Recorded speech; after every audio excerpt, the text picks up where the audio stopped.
स्वागत है दोस्तों आपका B infinity success zone channel में। और आज हम बात करेंगे कांग्रेस व्यवस्था को यानी कांग्रेस प्रणाली की चुनौतियों के बारे में कि जब कांग्रेस की सरकार आई थी, ठीक है, इंदिरा गांधी का जब शासन था उस समय क्या क्या ऐसी चीजें हुई जो बहुत बड़े बदलाव के रूप में देखा गया। जैसे मैं आपको बता देता हूं, जब क्या है कि जब कांग्रेस की सरकार आई तो एक कानून और लागू किया गया था प्रीवी पर्स के नाम पे। एक कानून ऐसा लागू किया गया था प्रीवी पर्स के नाम पे। प्रीवी पर्स आखिर होता क्या है मैं आपको बता देता हूँ। प्रीवी पर्स का जो तात्पर्य है वो देसी रियासतों से था। जो 565 देसी रियासतें थी भारत में, 565 देसी रियासतें थी, उन रियासतों को क्या किया जाता था कि उनकी जो निजी संपदा, यानी जब वो भारत में विलय हुआ था, निजी क्या है जितनी भी देसी रियासतों का, तो वहां पे जब उनका भारत में विलय हुआ था तो विलयनामे पे ये लिखा गया था कि अगर जब ये भारत में विलय हो जाएंगी तो देसी रियासतों को निजी संपदा रखने का अधिकार होगा। ठीक है, और इनको क्या है कि निजी संपदा रखने का अधिकार होगा और साथ में इनको क्या है कि विशेष भत्ते दिए जाएंगे, यानी इनको पेंशन दी जाएगी। जो भत्ता बोला जाता है, भत्ता अथवा पेंशन दिया जाएगा। और धीरे धीरे क्या करेंगे कि ये पेंशन को इनको बढ़ाएंगे।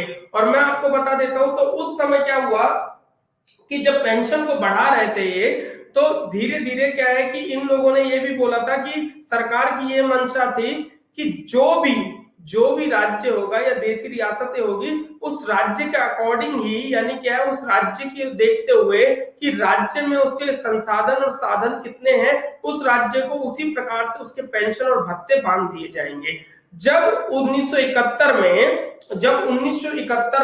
एक संवैधानिक संशोधन कर दिया गया, 1971 का जो अमेंडमेंट एक्ट था इंदिरा गांधी के कैबिनेट के द्वारा किया गया, उस कैबिनेट ने क्या किया, संवैधानिक संशोधन करने के बाद इन देसी रियासतों का प्रीवी पर्स बंद कर दिया।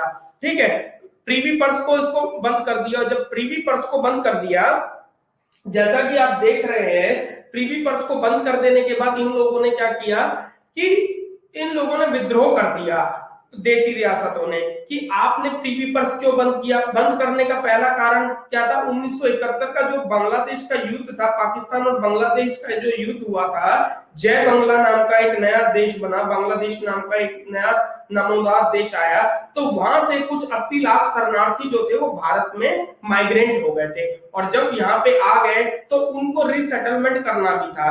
ठीक है, एक तो हम पे क्या है कि यहाँ पे साधन और संसाधन जो है वो क्षय होंगे, और दूसरी बात क्या है, यहाँ पे ग्राफ कम पड़ गया, डेमो ज्यादा बढ़ गया, यानी क्या है यहाँ जनसंख्या स्तर बहुत ज्यादा बढ़ गई है, तो उनको भी क्या है सेटलमेंट करना था, उनको भी क्या है सार्वजनिक सुविधाएं देनी थी।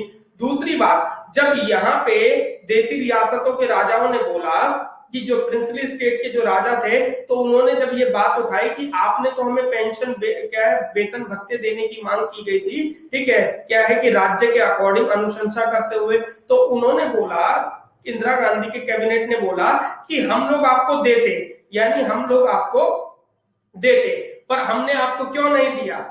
हमने आपको क्यों इसलिए नहीं दिया क्योंकि अभी हमारे पास क्या है कि एक कानून है कि यहाँ पे क्या है कि आर्थिक समानता और न्याय और क्या है उपाधियों का अंत। अब यहाँ पे क्या है लोकतंत्र है भारत, और लोकतंत्र क्या है भारत आजाद हो चुका है, और आजादी के बाद क्या है कि कोई भी देसी रियासतें नहीं है, और देसी रियासतों में क्या है कि समानता का अधिकार है। ठीक है, अगर कोई भी व्यक्ति है यहाँ आम से आम और खास से खास सबको एक समान माना जाएगा, ठीक है, संविधान के अनुसार, और आर्थिक, सामाजिक और राजनीतिक तीनों तरह की इनको समानता दी जाएगी। और यहाँ पे क्या है कि जो उपाधियों का अंत है, ये क्या है अबोलिश ऑफ डिग्री, यानी उपाधियों का अंत किया जा रहा है, तो हम आपको कैसे प्रीवी पर्स दे दे। तो इंदिरा गांधी ने 1971 का जो एक्ट था, अमेंडमेंट संविधान संशोधन जो था, उसको देखते हुए, उसको अमेंडमेंट करते हुए इनका प्रीवी पर्स समाप्त कर दिया। जैसा कि आपने प्रीवी पर्स के बारे में पढ़ा, मैंने आपको प्रीवी पर्स के बारे में बड़ा डीपली बता दिया कि प्रीवी पर्स क्यों हटाया गया है। ठीक है, तो आप क्या है कि इसको पढ़िए अच्छी तरह। आपको इसके साथ साथ हमारे नोट्स भी अवेलेबल है, आप जैसे देख रहे हैं स्क्रीन पे। उसके साथ ही क्या है कि आपको बड़े ही डीपली अध्ययन किया गया है, तो इसलिए हमारे चैनल को आप देखते रहिए, लाइक करिए, सब्सक्राइब करिए और बेल आइकन को दबाइए।